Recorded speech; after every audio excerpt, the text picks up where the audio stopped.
तकनीक, विज्ञान और प्रौद्योगिकी वरदान है या अभिशाप, ये मैं तय करना आप पर छोड़ता हूँ। लेकिन उससे पहले ये वीडियो जिससे शायद आपको निष्कर्ष पर पहुँचने में मदद मिलेगी। जी हाँ, हम बात करने वाले हैं एक एआई टूल की, जिसकी बहुत सारी खूबियाँ हमने सुनी और देखी, लेकिन अब हम आपको कुछ ऐसा बताने वाले हैं जिसे सुनकर शायद आप हैरान रह जाएंगे। दरअसल गूगल के नए जेमिनी नैनो बनाना प्रो इमेज जनरेशन टूल को लेकर गंभीर खतरे सामने आए हैं। यह टूल 4K क्वालिटी में बेहद असली दिखने वाली नकली पहचान पत्रों की तस्वीरें बना रहा है, जिससे ऑनलाइन फ्रॉड या स्कैम का जोखिम बढ़ गया है। जेमिनी नैनो बनाना प्रो जब से लॉन्च हुआ है तभी से चर्चा का विषय बना हुआ है। ये नया इमेज जनरेशन टूल पुराने जनरेशन से ज़्यादा सटीक और तेज़ी से इमेज बनाता है। इतना ही नहीं, यह टूल 4K क्वालिटी में भी फटाफट इमेज बनाकर दे सकता है। हालांकि गूगल के इस इमेज जनरेशन टूल से जुड़े कुछ गंभीर खतरे भी अब सामने आ रहे हैं। समस्या ये है कि गूगल का नैनो बनाना प्रो काफ़ी आसानी से नकली आधार कार्ड, पैन कार्ड और पासपोर्ट के फ़ोटोज़ भी बना रहा है। हालत ये है कि इसके द्वारा बनाई गई फ़ोटोज़ में असली और नकली पहचानना मुश्किल है। इससे सबसे बड़ा खतरा ये है कि इससे स्कैमर्स नकली आइडेंटिटी कार्ड बनाकर फ्रॉड कर सकते हैं और लोगों को झांसा भी दे सकते हैं। गूगल के नैनो बनाना प्रो को लेकर टेक एक्सपर्ट ने भी चिंता जाहिर की है।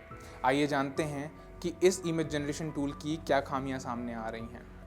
प्रॉम्प्ट और इमेज का इस्तेमाल कर बन रहे हैं नकली आधार और पैन कार्ड। बेंगलुरु के एक टेक एक्सपर्ट हरवीन सिंह चड्ढा ने नैनो बनाना प्रो के संभावित खतरों को एक्स पोस्ट में बताया है।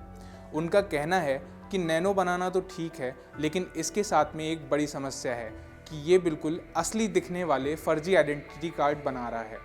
हरवीन कहते हैं कि इमेज जनरेशन टूल के वेरिफिकेशन सिस्टम अक्सर फेल होते रहते हैं।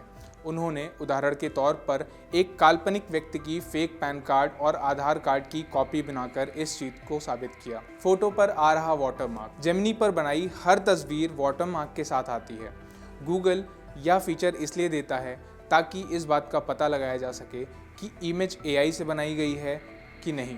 हालांकि वाटरमार्क इस खतरे को कम नहीं करता, क्योंकि वाटरमार्क को बाद में फोटोशॉप के जरिए हटाया जा सकता है। यह वाटरमार्क एआई जनरेटेड तस्वीर के नीचे कोने में दाईं ओर रहता है, जिस पर आसानी से नज़र भी नहीं जाती है। गूगल एआई जनरेटेड इमेज की टेक्स्ट, ऑडियो और वीडियो की पहचान करने के लिए सिंथ आईडी का इस्तेमाल करता है।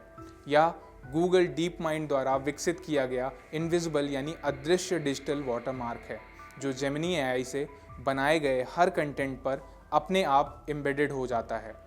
हालांकि इसकी भी अपनी खामियां हैं। यह सिर्फ जेमिनी से बनाई गई तस्वीरों को ही असली या नकली पहचान सकता है। दूसरे इमेज जनरेशन टूल जैसे चैट जीपीटी द्वारा बनाई गई तस्वीरों को ये वेरीफाई नहीं कर सकता। चैट जीपीटी ने भी कुछ ऐसा ही किया था। हालांकि ये सिर्फ जेमिनी नैनो बनाना प्रो के साथ ही नहीं हुआ है। चैट जीपीटी में भी जब इमेज जनरेशन फीचर को लॉन्च किया गया था, तब इसमें भी प्रॉम्प्ट यूज़ कर फेक तस्वीरें बनाई जा रही थीं। अब नैनो बनाना टूल के साथ ये समस्या और भी बढ़ गई है।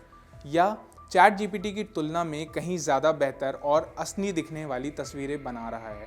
तो जैसा कि आपने देखा, विज्ञान ना तो पूरी तरह से वरदान है और ना ही अभिशाप, बल्कि यह एक दो-धारी तलवार है। यह पूरी तरह इस बात पर निर्भर करता है कि हम इसका उपयोग कैसे करते हैं।